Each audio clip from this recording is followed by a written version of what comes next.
تو ایک تو یہ ہے. دوسرا یہ کہ ایک نیا پہلو پریس فریڈم میں آیا، وہ یہ کہ ایک زمانے میں سب سے زیادہ خطرہ ہمیں حکومت سے ہوتا تھا، سٹنگ گورنمنٹ سے ہوتا تھا. سٹنگ گورنمنٹ اخباروں کو بند کر دیتے تھے، سٹنگ گورنمنٹ جرنلسٹ کو گرفتار کر لیتے تھے، سٹنگ گورنمنٹ سو کرتے تھے، عدالتوں میں کھینچ کے لے جاتے تھے، اشتہار بند کر دیتے تھے، ہر قسم کے تشدد اور دباؤ ڈالتے تھے اپنے موقف کو پیش کرنے کے لیے یا اینٹی موقف کو روکنے کے لیے. یہ سب سے بڑا پرابلم ہوتا تھا ہمارا ایز ایڈیٹرز کے فورمز کے اندر. سارا وقت گورنمنٹ کے ساتھ یہی بات ہوتی رہتی تھی کہ آپ نے یہ دباؤ ڈالا، آپ نے اشتہار کاٹ دیا، آپ نے یہ کیا، آپ نے وہ کیا.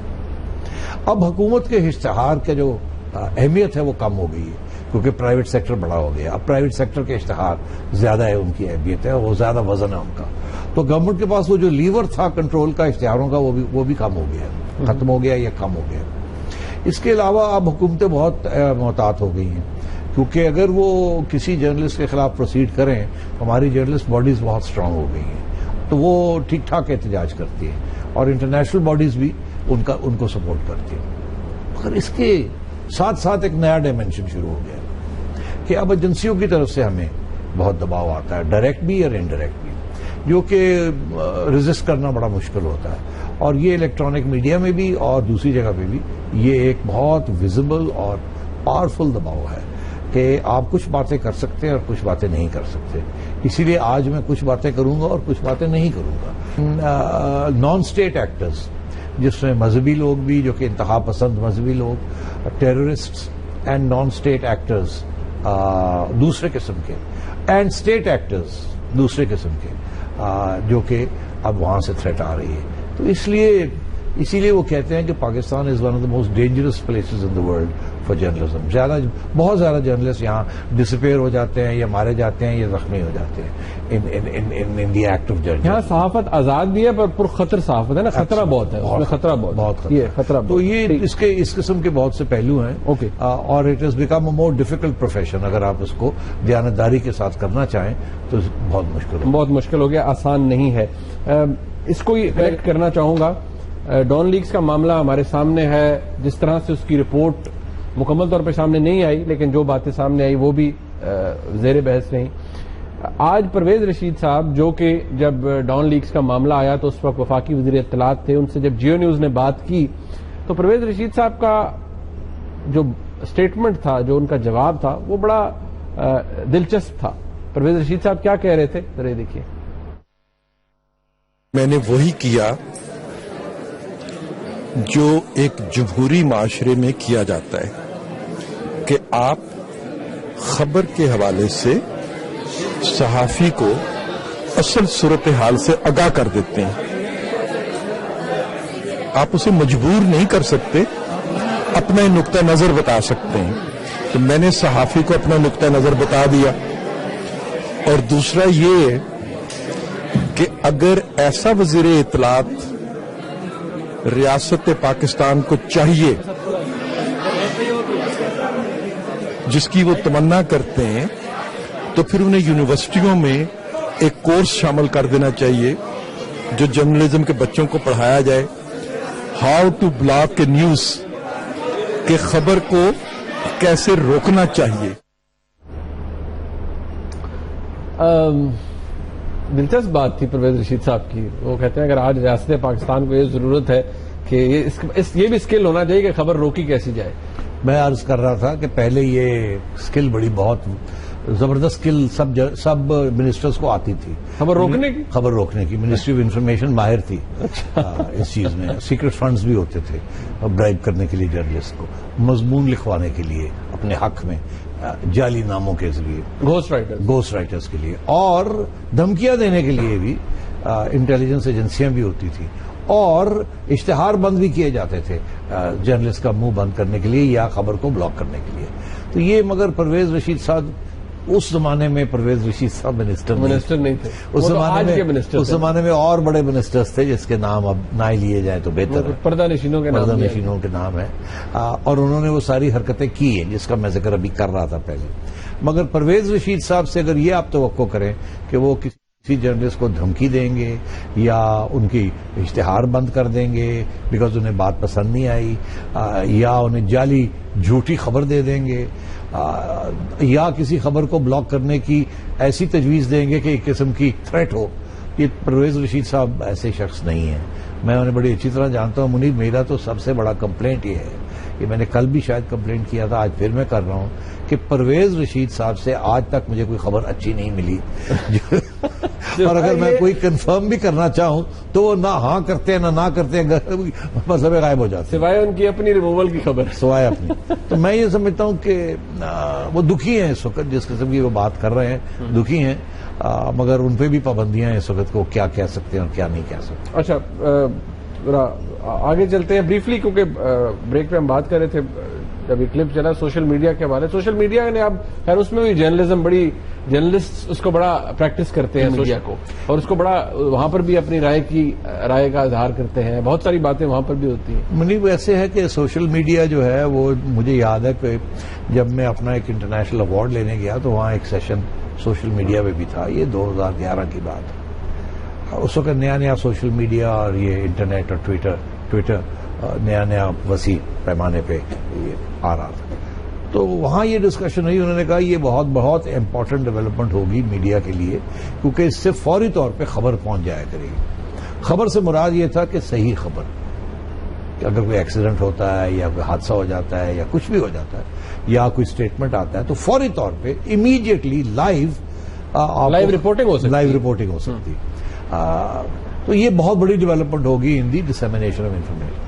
ہمیں یہ معلوم نہیں تھا کہ اس کے ساتھ ایک نیا ڈائمینشن بھی ہو جائے گا, جسے میں اینٹی سوشل میڈیا کہتا ہوں. جی, یہ وہ میڈیا ہے جس میں جرنلزم کی میں بات نہیں کر رہا, جو کہ اس پلیٹ فارم کو استعمال کر کے ہر شخص اپنی پریجوڈس, اپنی ہیٹریڈ, اپنی بایس اور اپنی نفرت کو وہ وداؤٹ اینی فیئر وہ اس پہ لگا سکتا ہے, اور کسی کی چاہے تو دھجیاں اڑا سکتا ہے, اور اس کے اوپر کسی قسم کی لگام نہیں ہے, کیونکہ اس میں انونیمٹی کا اتنا بڑا پہلو ہے کہ آپ جو بھی چاہیں کسی کے بارے میں بھی جو بھی کیچڑ اچھالنا چاہیں آپ اچھال سکتے ہیں. اور اب میں دیکھ رہا ہوں کہ یہ جو پرائیویٹ سیکٹر سوشل میڈیا ہے یہ اینٹی سوشل ہے. سوشل میڈیا سے مراد یہ تھی کہ ذمہ دار میڈیا, سوشل کا مطلب بھی ذمہ داری ہوتا ہے کہ آپ کی مشترکہ ذمہ داری ہے, سب مل جل کے آپ کرتے ہیں. یہ اب اینٹی سوشل اس لیے ہو گیا ہے کہ اس کے اندر اگر 5 لاکھ لوگ ہیں تو 4 لاکھ ایک ہی مختلف رائے رکھتے ہیں اور ایک دوسرے کی دھجیاں اڑا رہے ہوتے ہیں, جس کے اندر اور موسٹلی بے بنیاد ہوتی ہے. تو میں یہ سمجھتا ہوں کہ اس کے ڈیولپمنٹ کے ساتھ بہت نقصان ہو رہا ہے, سوشلائزنگ کو جسے کہتے ہیں آپ, بیکاز اس سے بہت سا جھوٹ اور مکاری بھی پھیلائی جا رہی ہے. مگر اس کے اچھے پہلو جو ہیں وہ تو میں نے پہلے ذکر کیا کہ ذمہ دار لوگ بھی اس کو استعمال کر رہے ہیں اور کرنا بھی چاہیے, مگر اب غیر ذمہ دار لوگ بھی بہت بڑے پیمانے پر اس کو مس یوز کر رہے ہیں. ٹھیک, آگے معاملہ جو اہم ایشو ہے آج کا, اس کے اوپر بات بھی ہونی چاہیے, وہ آپ اتنے دنوں سے فالو بھی کر رہے ہیں, جیو نیوز آپ کو اپڈیٹ بھی کر رہا ہے, وہ ہے پینما کے حوالے سے اب ایک عمل درآمد کے لیے بینچ تشکیل دیا جا چکا ہے. 3 ممبر بینچ ہے یہ, جناب جسٹس اعجاز افضل خان, جناب جسٹس عظمت سعید صاحب اور اعجاز الحسن صاحب اس کے ممبرز ہیں. سپریم کورٹ کے اندر سیٹی صاحب آج اس کی GIT کے حوالے سے جب نام پیش ہوئے, سپریم کورٹ نے کہا ہے SCCP اور اسٹیٹ بینک کے سربراہوں کو کہ وہ ناموں کے ساتھ ہیں, لسٹ لائیں 18 گریڈ اور اس سے اوپر کے افسران کی, کیونکہ جو نام آئے ہیں شاید ان سے وہ مطمئن نہیں تھے. اور ساتھ یہ بھی ریمارکس پاس کیے گئے کہ وہ لوگ ہم چاہتے ہیں ہوں اس کمیٹی کے اندر جن کی جو کیریکٹر ہے, جو ان کی ریپوٹیشن ہے وہ ہیرے جیسی ہو. تو بیسکلی سپریم کورٹ یہاں پر اس کمیٹی کو کانسٹیٹیوٹ کرنے میں بھی بڑا کاشیسلی ٹریٹ کر رہا ہے. سوال ضرور آج اٹھائے گا کہ اس کو اتنا اسپیشل ٹریٹمنٹ کیوں مل رہا ہے اس GIT کو, کیونکہ اس طرح سے GIT کبھی فارم نہیں ہوئی. جی, عام طور پہ GIT فارم ہوتی ہے کہ آپ حکومت کو کہتے ہیں وہ GIT بنا دیتی ہے, اور اس کے اندر صرف فرق یہ ہوتا ہے کہ GIT میں ISI اور MI کے اور IB کے لوگ بھی ہوتے ہیں اور دوسرے اداروں کے بھی ہوتے ہیں. عام طور پہ یہ پولیس کیسز میں یہ بنتی ہے, جہاں پولیس کے اوپر کوئی الزام ہو یا سو آن اینڈ سو فورتھ. اب پرابلم یہ ہے یہاں الزام جو ہے وہ حکومت کے اوپر ہے, سٹنگ پرائم منسٹر کے اوپر ہے. تو اس لیے اس GIT میں اس پرائم منسٹر سے ہٹ کر آپ نے لوگوں کو لگانا ہے جو کہ اس کے محتاط نہ ہوں یا ماتحت نہ ہوں، میں ماتحت نہ ہوں یا وہ انڈر پریشر نہ ہو. مطلب ماتحت تو ہے ٹیکنیکلی لیکن پریشر میں نہ آئے، انفلوئنس میں نہ آئے. تو اب اس سلسلے میں انٹیریئر سے لیتے ہیں یا ایف آئی اے سے لیتے ہیں تو کسی نہ کسی منسٹر کے اندر تو آتے ہیں نا، اور وہاں وہ گورنمنٹ کے منسٹرز بیٹھے ہوئے ہیں. تو اس لیے میرا خیال ہے جج حضرات کی یہ کوشش ہے کہ وہ خود اب سلیکٹ کریں. تو انہوں نے جو نام مانگے تھے وہ تو جو اوپر نام تھے انہوں نے لکھ کے بھیج دیے. ایف آئی اے میں 3 نام بھیج دیے جو ٹاپ 3 ایڈیشنل ڈی جیز تھے، ڈائریکٹر جنرلز تھے. ایسے ہی ہے.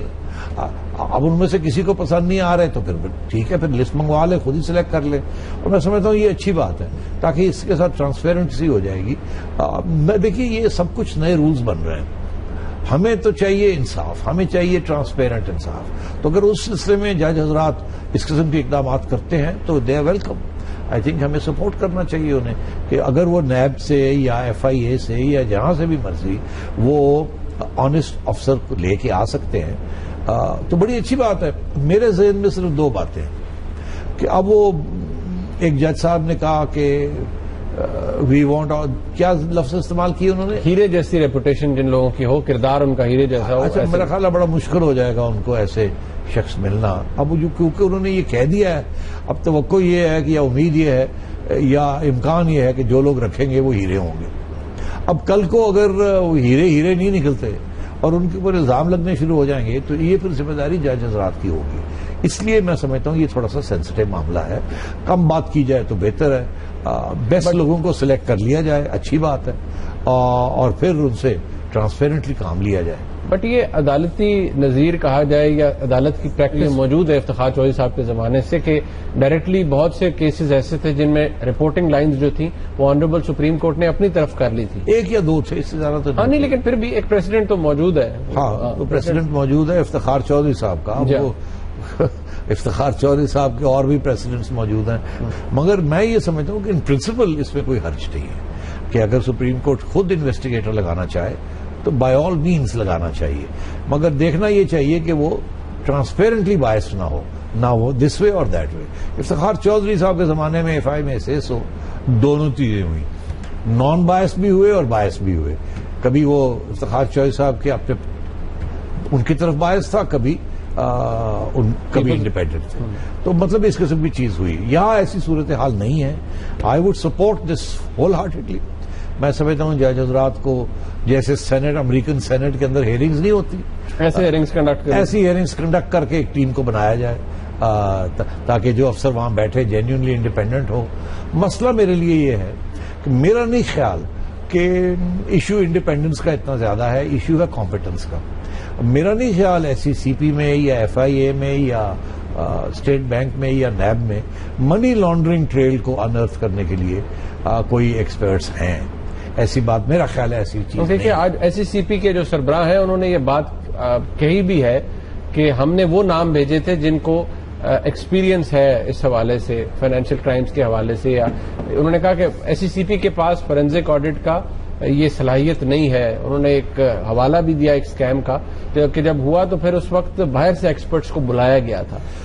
یہ کمپیٹنس کے یا اسکل کا ایشو ضرور ڈیولپ ہے. میں سمجھتا ہوں یہ بہت ہی ریلیونٹ ریمارک ہے. جج حضرات کو شاید اس بات کا احساس ہو جائے گا ایز ہر ہفتے یا 2 ہفتے کے بعد، ایز دے پروسیڈ، ہر ہفتے یا 2 ہفتے کے بعد جب ان کے پاس یہ لوگ آئیں گے لے کے ریکارڈ پروگرس رپورٹ تو شاید یہ بات کا احساس ہو جائے. مگر پھر احساس ہونے کے بعد ہوگا کیا کر سکتے ہیں؟ 2 ماہ کا ٹائم دیا ہے. 2 ماہ کے اندر میرے مطابق کچھ بھی نہیں ہو سکتا ان مائی ویو. میرا تھوڑا سا ایکسپیرینس ہے، اس کا حوالہ میں نے پہلے دیا تھا. مگر میں جاتے جاتے یہ بات ضرور کہنا چاہوں گا کہ F I A, NAB, State Bank, S C C P, یہ جو حکومت کے ادارے ہیں ان کا انویسٹیگیشن کا جو طریقہ ہے وہ کیسے، وہ کیا ہے، اور وہ کیا اس سچویشن میں ہیلپ کرے گا یا ہنڈر کرے گا.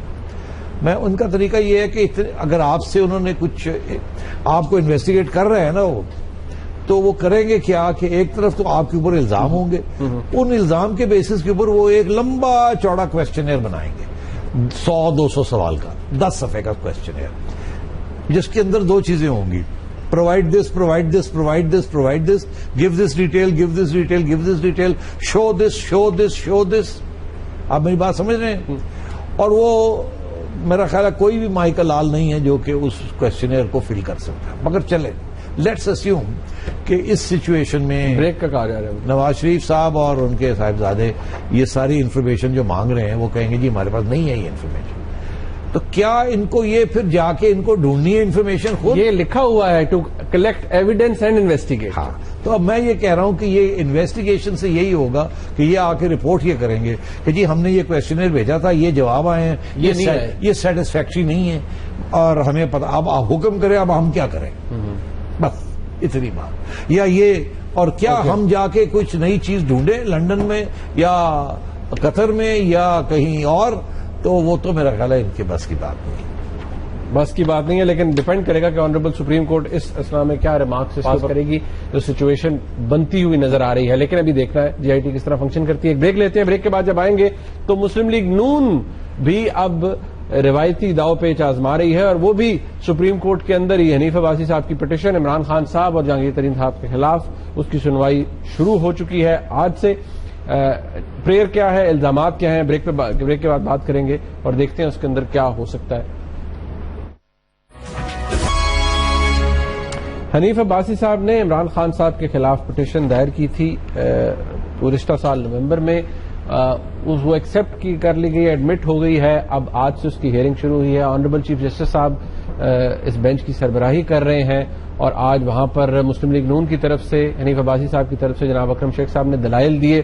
ان کے دلائل جاری ہے. ابھی جہانگیر ترین صاحب کے حوالے سے دلائل انہوں نے دینے ہیں کہ جو الزامات ہیں, جو مین الزامات ہیں وہ میں آپ کو بتا دیتا ہوں. عمران خان صاحب کے خلاف جو الزامات ہیں وہ ایک فارن فنڈنگ کے حوالے سے ہے, جو کہ یاد رہے کہ معاملہ الیکشن کمیشن آف پاکستان میں بھی چل رہا ہے, جہاں پر الیکشن کمیشن آف پاکستان کو یہ گلا ہے اب تک پاکستان تحریک انصاف سے اور جناب عمران خان صاحب سے کہ وہ ڈیٹیلز فنڈنگ کی, فارن فنڈنگ کی نہیں دی انہوں نے ابھی تک الیکشن کمیشن کو. ایک یہ, دوسرا بنی گالا میں جو عمران خان صاحب کا گھر ہے, وہ زمین ہے, اس حوالے سے الزامات لگائے گئے ہیں جناب حنیف عباسی صاحب کی طرف سے کہ یہ ایک بے نامی طریقے سے لی گئی, اور عمران خان صاحب کا اس کے اوپر میڈیا کے اندر موقف ہے جو کہ وہ بھی ڈسکس کریں گے. عمران خان صاحب کی بقول حنیف عباسی صاحب کے اور ان کے وکلاء کے کہ ایک نہیں بلکہ 4 آف شور کمپنیز ہیں جو کہ انہوں نے ڈکلیئر نہیں کی. اس کا تعین بھی آنریبل سپریم کورٹ نے کرنا ہے. اور یہ کہ عمران خان صاحب کا ایک لگژری فلیٹ تھا جو انہوں نے بک کیا تھا, وہ بھی انہوں نے ڈکلیئر نہیں کیا اپنے ریٹرنز کے اندر, اپنے اثاثوں کے اندر. ساتھ ہی ساتھ جہانگیر ترین صاحب کے خلاف انسائڈر ٹریڈنگ ایک الزام ہے. اس کے علاوہ یہ کہ ان کے ٹیکس ریٹرنز جو ہیں وہ مختلف ہیں ایس سی سی پی کے, ایف بی آر کے اندر اور الیکشن کمیشن آف پاکستان کے اندر. اور تیسرا یہ کہ ان کے بچوں کی جو آف شور کمپنیز ہیں اس حوالے سے بھی الزامات لگائے گئے ہیں مسلم لیگ نون کی جانب سے کہ بتائیے کہ یہ فنڈز کس طرح گئے, کس طرح سے آف شور کمپنیز بنی, ان شارٹ کے منی ٹریل دی جائے. پھر صاحب یہ الزامات ہیں عمران خان صاحب کے اور جہانگیر ترین صاحب کے خلاف. سنوائی شروع ہو گئی ہے. ایک بات جو کہ بڑی اہم ہے وہ یہ کہ سپریم کورٹ نے آج اس بات پہ برہمی کا اظہار کیا ہے کہ ابھی باقاعدہ پروسیڈنگ شروع نہیں ہوئی, آپ نے میڈیا ٹاک کیوں شروع کر دی ہے بھائی؟ جس طرح کے پروسیڈنگ شروع ہو جائیں پھر میڈیا ٹاک ہو سکتی ہے. مطلب ابھی تو باقاعدہ طور پر کیونکہ اس کی پاناما لیکس میں تو کھلی چھٹی تھی نہیں, وہ عدالت کے احاطے کے باہر ہوتی تھی نا, مطلب شو ضرور لگتا تھا, سپریم کورٹ کے اندر ہی شروع ہو جاتی تھی. ہاں ایسی ہے, پہلے شروع میں شروع ہوتی رہی, پھر جب معزز جج صاحبان نے کہا کہ بھائی باہر جا کے, اس کا مطلب ہے باہر جا کے ہوگی, یہاں بھی ہوگی. بالکل ہوگی. بھی ہائی پروفائل کیس ہے عمران خان صاحب کے خلاف, بالکل ہائی پروفائل ہے. جس قسم کی اہمیت پچھلے کیس کو ملی اس کو بھی اتنی ملنی چاہیے, کیونکہ الزام یہاں بھی بڑے سنگین ہیں. تو مائی سینس اچھا ہے چیف جسٹس صاحب خود بیٹھے ہوئے اس بینچ پہ. یہاں بھی ہمیں نظر آنا چاہیے کہ انصاف, جو بھی انصاف ہے وہ نظر آنا چاہیے, انصاف ملنا چاہیے پارٹیز کو. میرٹ کے اوپر فیصلہ ہوگا. ایک بات جس کی بہت اہمیت ہے وہ یہ کہ جب پیناما کا کیس چل رہا تھا تو ہم نے متعدد دفعہ یہاں بھی بات کی کہ بہت سے ایسے کانفلکٹنگ متضاد بیانات تھے مسلم لیگ نون کی قیادت کے, میاں نواز شریف صاحب کی فیملی کے, جن کو ریز کیا گیا عمران خان صاحب, پاکستان تحریک انصاف کی طرف سے اور دیگر پٹیشنرز کی طرف سے کہ یہ متضاد بیانات ہیں پراپرٹیز کے حوالے سے, خاص طور پہ جو جن 4 فلیٹس کی بات ہو رہی تھی ان کی اونرشپ کے حوالے سے. اور ان بیانات کو نہ صرف سپریم کورٹ کی پروسیڈنگز کا حصہ بنایا گیا بلکہ ہیوی ریلائنس شو کی گئی. بنی گالا کی جو زمین ہے جناب عمران خان صاحب کی اور ان کا جو گھر ہے, اس حوالے سے عمران خان صاحب کے بھی بہت سے اسٹیٹمنٹس جن کا ذکر آج اکرم شیخ صاحب کر رہے تھے کہ ان کے 3 مختلف بیانات ہیں, 3 متضاد بیانات ہیں. موقف ہے اس میں تضاد ہے. عمران خان صاحب نے مختلف اوقات میں 2 انٹرویوز دیے جن کے کلپس میں آپ کو یہاں دکھاتا ہوں کاشف عباسی صاحب اور مہر بخاری صاحبہ کے ساتھ. ان انٹرویوز کے اندر ان کے بیانات میں کیا کوئی تضاد ہمیں نظر آتا ہے؟ ذرا کلپس دیکھیے.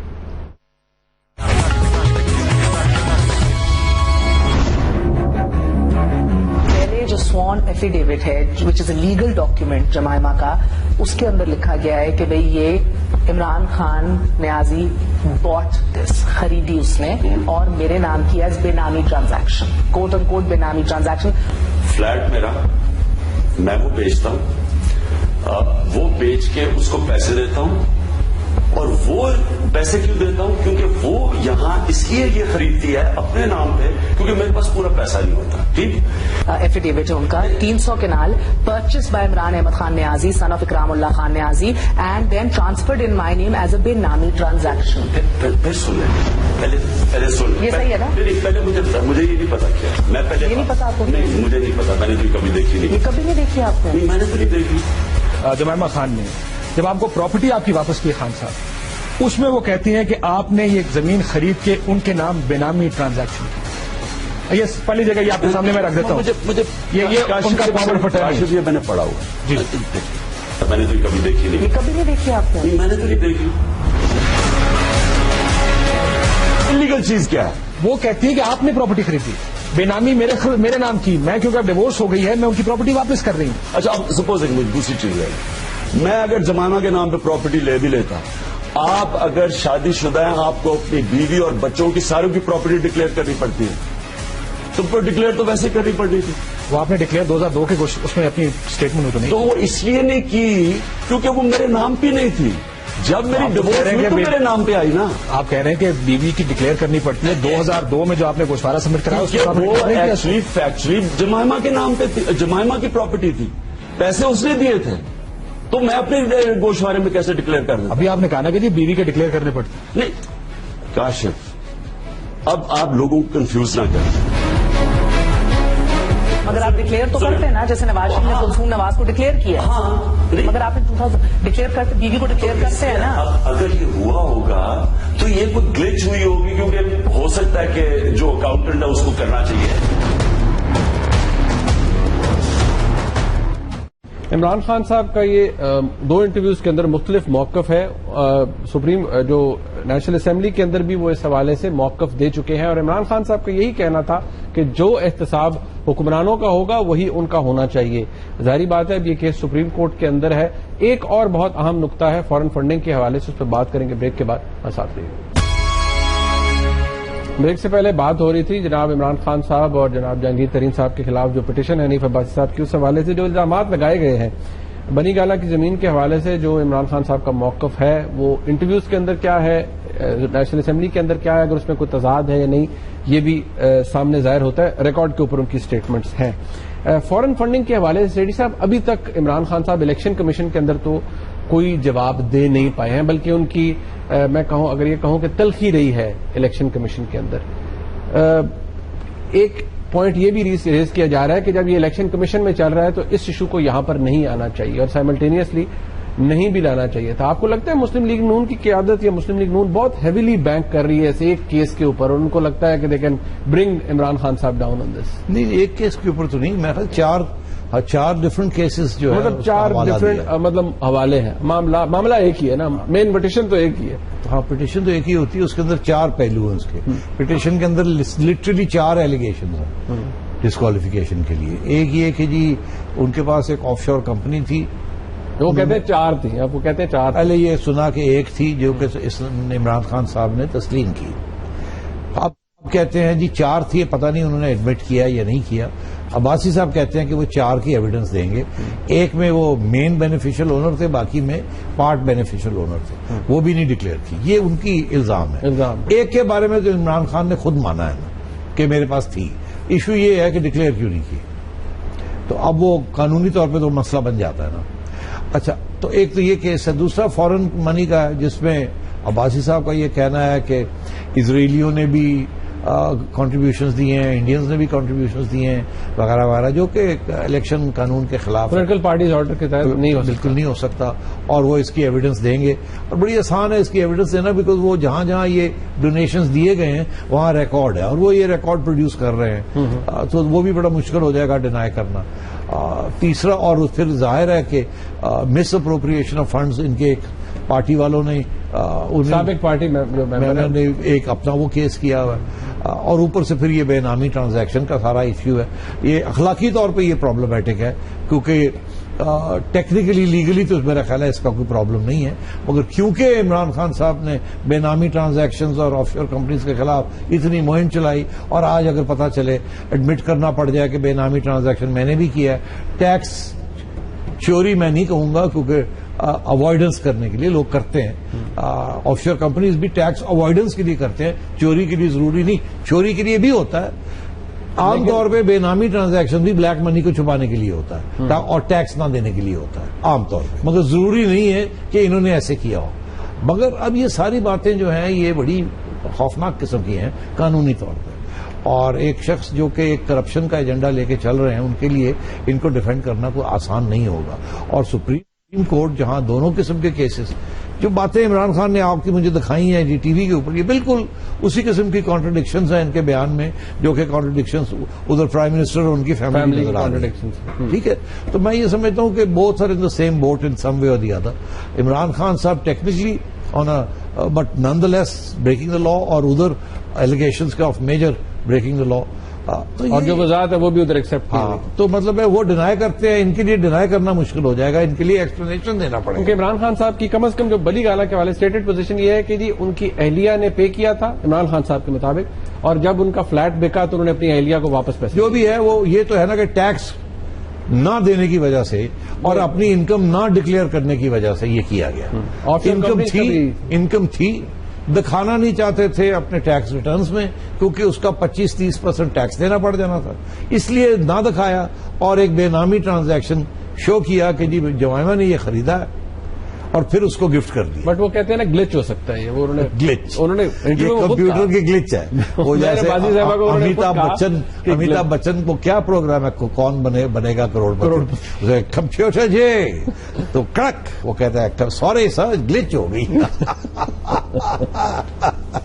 لیکن یہ اس ملک میں گلیچز بڑی ہو رہی ہے یار, بڑی گلیچز. بٹ یہاں بہت زیادہ میرے خیال میں یہ شاید اتنا لمبا اس کے اندر انویسٹیگیشن کی ضرورت نہیں پڑے گی, کیونکہ عمران خان یہ تو اسٹریٹ فارورڈ ہے, یا تو ایکسپٹ کریں گے ایکسپلینیشنز یا نہیں کریں گے, سیویئر پینلٹیز ہو سکتی ہیں اس کے لیے.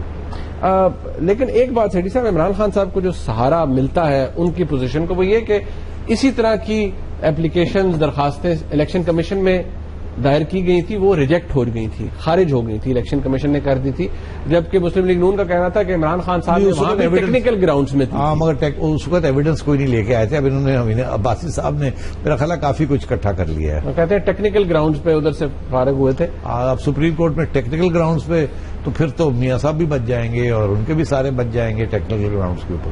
تو میرا خیال ہے ایک ہی رویہ ہونا چاہیے کہ قانون کی بالادستی ہونی چاہیے, جو چیز پروو نہیں ہو سکتی وہ نہیں ہو سکتی, جو ہو سکتی ہے وہ ہو سکتی. جیسے کہ سیٹھی صاحب وقت ختم ہو گیا, جیسے کہ کہا کہ بہت سی ایک بہت ہیوی ریلائنس تھا جو کہ پیناما کے کیس کے اندر, اس پوری پروسیڈنگ کے اندر میڈیا کے اوپر, اخباروں کے اندر جو باتیں آتی رہیں ان پہ تھا. عمران خان صاحب کی بھی اسٹیٹڈ پوزیشن میڈیا کے اندر, اخبارات کے اندر موجود ہے. اب دیکھنا یہ کہ اس کیس کے اندر اس کا کیا نتیجہ نکلتا ہے. آج کا پروگرام آپ نے دیکھا, اس کا فیڈ بیک ہمیں ضرور دیجیے گا. دیکھنے کا بہت شکریہ. خدا حافظ.